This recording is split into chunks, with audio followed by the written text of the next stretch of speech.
Hello my fellow pilots and citizens, and welcome to another episode of Star Citizen FM. My name is Dr. Hawk, and join me as I walk you through some of the happenings going on in the Star Citizen forums, universe, and some events happening in the real world itself. But firstly, as some of you have noticed, this episode is slightly late, and with good reason. There are many fathers out there. A lot of you have painstakingly raised us crying, infantile, crazy childlike beings from both embryo to baby, and hopefully eventually, post-secondary, getting a job, independent, the thing that you want to see happen. To all the fathers out there, I wish you guys a happy Father's Day. It's a little belated. That's kind of the reason why this episode's a little late. I had to make sure some time was given to Senior Hawk, and in fact today I am all sunburnt and dead because we were building a new dock for him. So, yeah, to all the fathers out there, thank you very much for your contribution. Chris Roberts, anyone on the team that has kids, or is a dad, Star Citizen community, happy Father's Day to you from Dr. Hawk. Now, with that out of the way, why don't we move on to some of the interesting tidbits happening in the Star Citizen universe. Some rather old news, but to any of you that do not know or have been living under a rock, Star Citizen has officially reached $10 million in funding. Impressive. That is 1 0 with 6 more zeros followed behind it. That is a lot of money. 20 million is supposedly the optimum amount of funding that Star Citizen can, receive. So at this point, I think we're going quite strong. We still have 2 years ahead of us. Pat on the back, Star Citizens. You guys are all knuckin' crazy. And I'm going to try to start limiting my swearing words because I've found out that I have younger viewers that watch this as well. So, again, congratulations, citizens. 10 million in funding. That will advance the agenda of Star Citizen. In fact, the mocap studio that CIG has already wanted is purchased, or at least is in the process of being purchased. So that'll enable us to have some very high quality animations and a more immersive experience. So pat on the back to you guys. Now let's get to 20 million. I have no doubt you guys will reach that goal anyway. Some other happenings going on. Previously in other episodes I had mentioned Ron LaJoy has joined the team. There's an official interview up on the CIG community website on the comlink. You can go view that for your viewing pleasure, or you can go view that on Wingman's Hangar episode 25. I'm going to interject Wingman's Hangar episode 25 and 26, which will be available next week, are already ready to go, as Wingman himself has taken a well-deserved vacation with the family.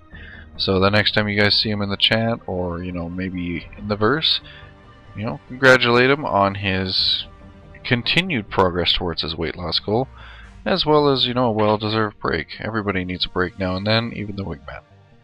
As in regards to the actual episode itself, I highly suggest you go check that out. That can be easily viewed on robertspaceindustriescom.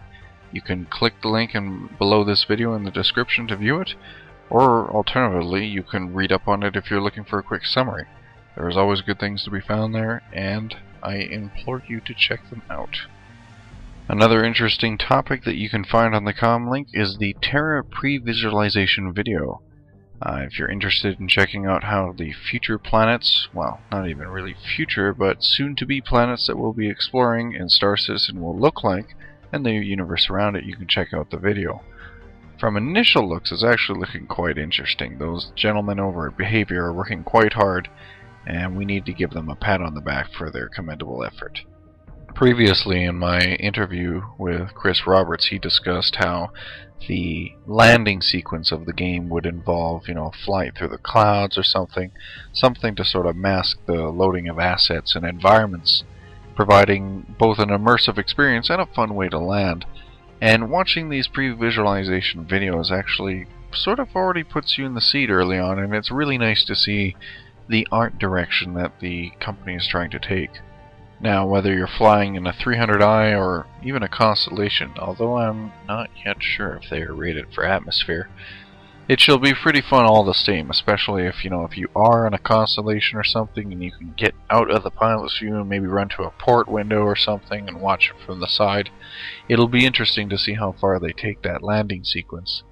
And while I don't really envision them allowing you to fly around in the cities, say with Terra here, or from what we're seeing, it would still be pretty cool if you could at least, bump around in the docking bay and, oh, oops, I kinda just broke your 300i. Sorry about that.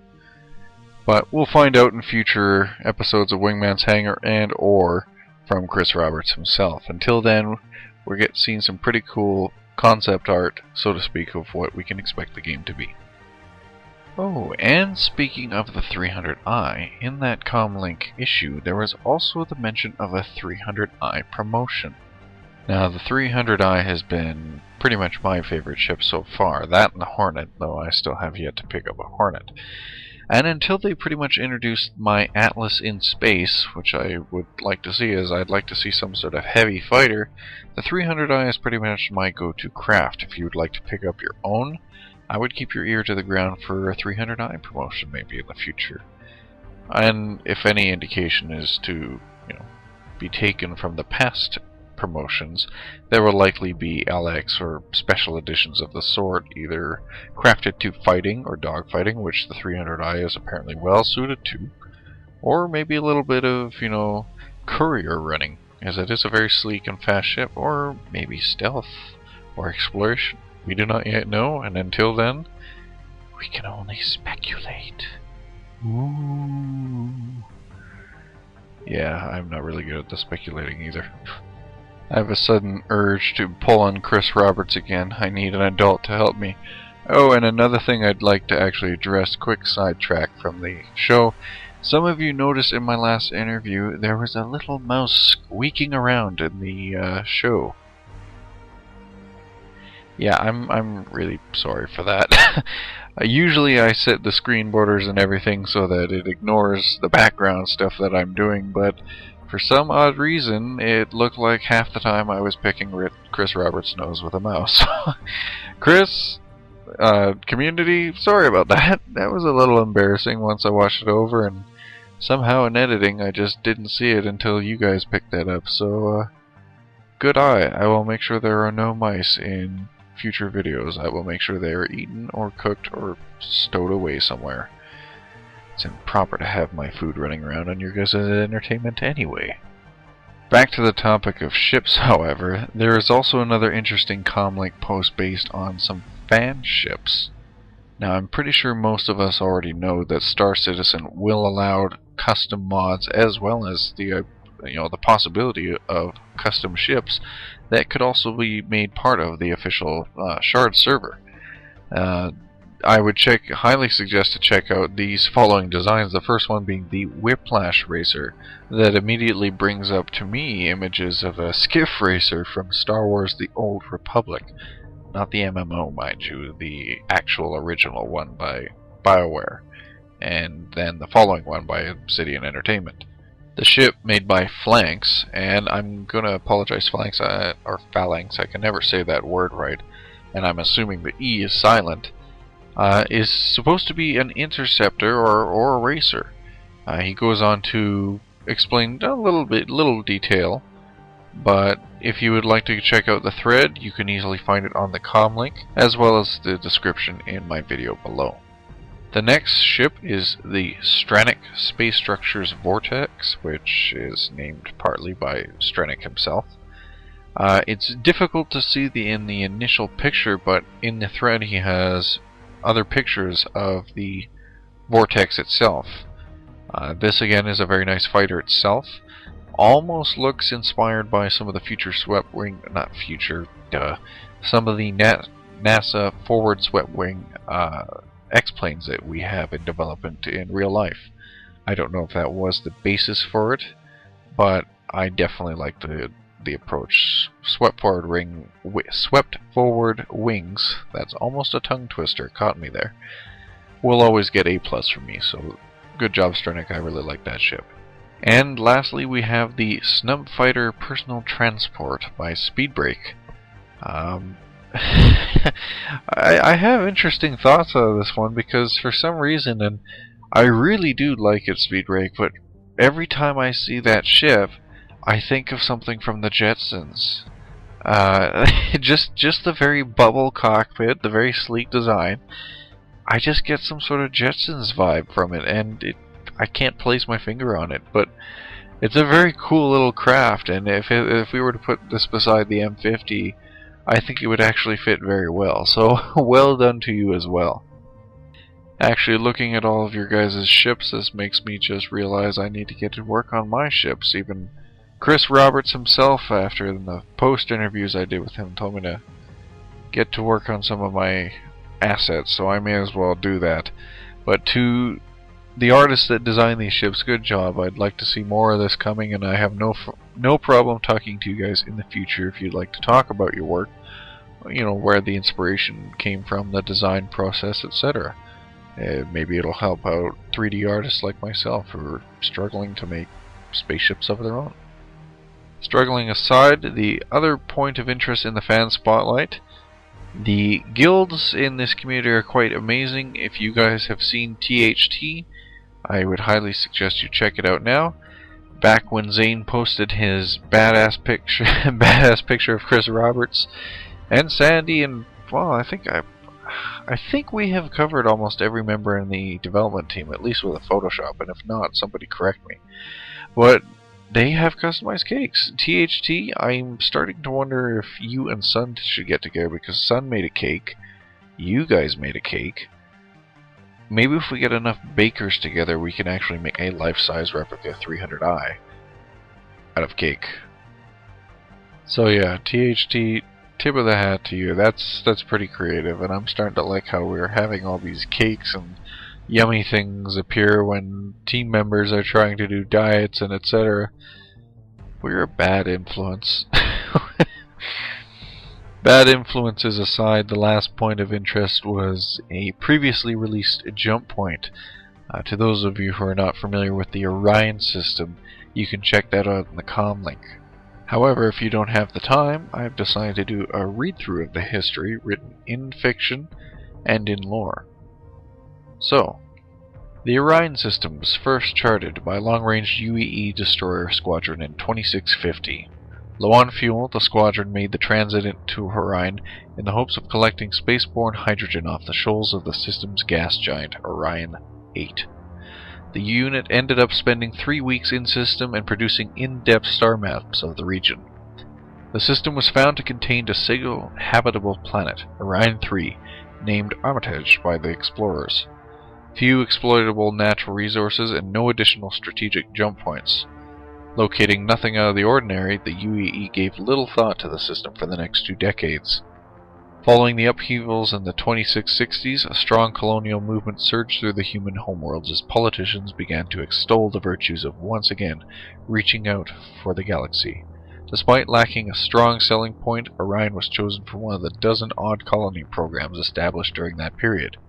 Ostensibly a corporate project, the UEE-backed Project Farstar aimed to build the most distant human colony ever established, a record for the history books rather than any sort of practical settlement. Within 5 years, Armitage was a bustling, if unnecessary, colony. However, colonists discovered a profitable lode of precious metals, chiefly gold and platinum, in the system's asteroid belt and began to exploit that with some success. Modular farm construction began in earnest with the goal of someday providing food for nearby systems as Farstar expanded outward. This all ended on August 9th, 2681, when mankind's greatest menace made their entrance. A heavily armed Vandal raiding party struck the main post on Armitage and slaughtered the colonists there to the last man. One citizen, a farmer, remains unaccounted for. The UEE was truly taken by surprise. There had been absolutely no indication of an aggressor species in the region, and intelligence from spy networks among the Banu and the Zan had failed to mention the Vandal raids these races had previously suffered. Violence on Armitage was on a scale unprecedented in recent history, and it immediately captured the attention of humanity's home worlds. The UEE deployed research assets to the region to study the threat, ultimately determining that the Vanduul considered Armitage to be a feeding world. Vanduul warrior hordes seemed to travel nomadically, occasionally revisiting past areas that they had identified as reservoirs of natural resources. As such, they considered Armitage their world. They had only set foot on it once before in the previous century. They were either nonplussed at finding a working human settlement on territory they used for supply, or they were overjoyed at finding a new species of prey. Vanduul attacks continued with some frequency. In 6 months, outposts throughout the Orion system had been raided 15 times, and casualties among the colonists were unsustainable. Although in public, politicians were out for blood and promised an eradication of the Vanduul threat, the truth was that deploying sufficient naval units to Orion would have been a logistical nightmare. The system was too far away to extend the existing supply chain, and the reward was symbolic in nature. In 2 years, as the public furor subsided, Armitage was officially abandoned as a human colony world. The image of UEE fighters escorting a lengthy chain of transport ships away from the system remains ingrained in many memories. However, in today's world, Orion 3 consists of a bleak, windswept plains pockmarked with the after-effects of Vanduul antimatter bombardment weaponry, blast craters, and radioactive zones. Ironically, the ferocity of their attacks completely eliminated the new herds they once hunted on the planet, which in turn reduced the frequency of subsequent Vanduul visits to the system. A few abandoned farm modules still stand, and the skeletons of several human cities still exist in the form of wreckage overtaken by natural vegetation. Occasional Vanduul settlement sites can also be found, although there is little of interest beyond the curiosity implicit in standing where one of mankind's deadliest enemies once cooked dinner. Why visit Orion? The simplest answer is that there is absolutely no practical reason to visit the Orion system, or land on Armitage itself. The planet is home to a small settlement of humans. Living underground, they are the descendants of colonists who refused to leave when the UEE vacated. A hardy people, they are extremely insular and self-sufficient. They have little regard for the Empire and almost no interest in trading. It is possible to sell basic substance items, but without a great deal of markup. Luxury goods are worthless here, and nothing is available for sale.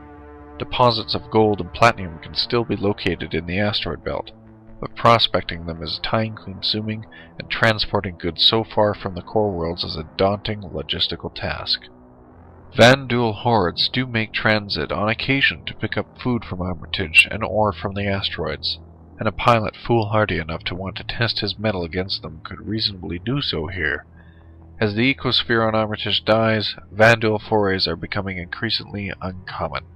The best tip for those seeking to engage the Vanduul here is that you should attack when they arrive in the system, rather than as they are leaving. Vanduul only visit feeder worlds when they are low on supplies and are of reduced combat efficiency. But even a starving Vanduul is the greatest challenge a fighter pilot could face, and remember that the UEE will not pay bounties for kills scored in a red-restricted system such as Orion. Often forgotten is the fact that Orion is also the abandoned doorstep to the galaxy beyond known space. Astrophysicists predict that there are at least 2 unexplored jump points in the system, and they do believe that these in turn snake coreward to regions now abandoned as human expansion has waned. And as it is impossible to qualify the unknown, there is no way to promise that lucrative jump points or interesting galactic features lie beyond Orion. But if they're anywhere, it's certainly one of the best places to start. With the proviso, that is, that a jump point on the far side of the Orion system is just as likely to lead you to more Vanduul forces as it is to unearth untold treasures. Well, I don't know about you guys, but as soon as Star Citizen ships, I think I know where I'm going to be exploring first. As pretty sure that's going to be my profession. I don't know about you guys. Who wants to go visit Orion? I do. You can go check out that comlink and the comlink itself. And actually, this is a bit of an experiment too. If you guys enjoyed me doing a reading, tell me. If not, tell me. I don't want to start doing something and find out 20 episodes later you guys think it's boring.